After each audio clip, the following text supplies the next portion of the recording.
Essentially, we offer a platform for primary issuance for security tokens, and we've been working on this since last year. And basically, our first completed issuance was Spice VC, and we have about 15 others in different processes at this point in time. And so you've really solved the problem for companies that are looking to securitize these tokens. And what are some of those problems you're solving and why it's so valuable for people? Sure. I mean, so what's great about security tokens is it actually goes beyond what you can just do in the utility space. This doesn't have to be a protocol. So you can take any sort of asset that exists today, like an operating business. You could take a dividend. You could take any sort of revenue stream you have and tokenize that. We have great customers who are doing different things. We have a batch 22 of 500 startups, which took 30 companies together and kind of reinvented really how the venture capital model works. So 30 companies got together, they're doing an ICO as one group. You buy one token, it represents the equity in 30 companies. So it's a huge innovation.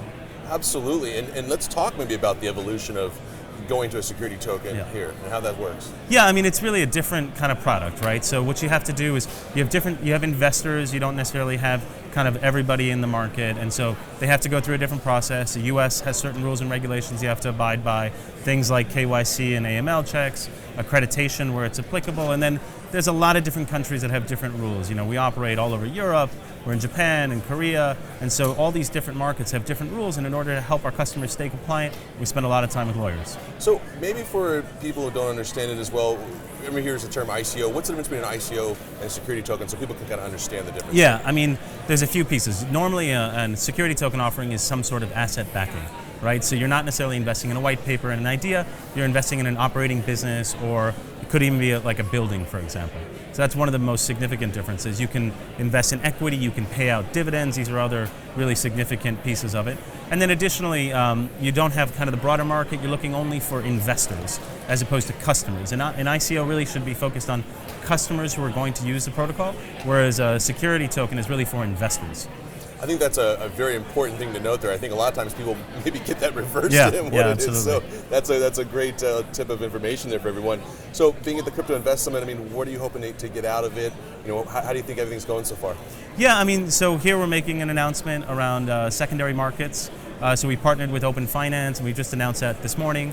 And so what's great is the initial problem with security tokens is, wow, you've solved a lot of great, huge problems, but actually, how do I get liquidity? And so there were no markets, and there was no marketplaces for this today.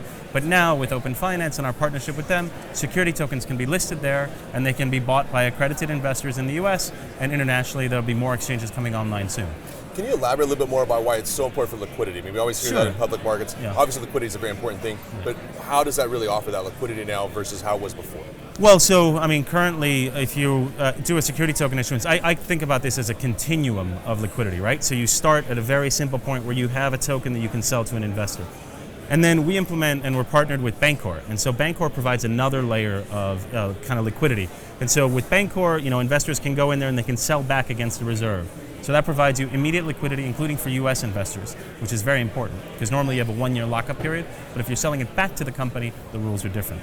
So Bancor enables that scenario, and then the next step is really to have one exchange, and so Open Finance is one example of that. And then from there, we're going to have multiple exchanges. So you'll have Open Finance, you'll have T0, and that's multiple exchanges in the US, and then the final step will be multiple exchanges internationally.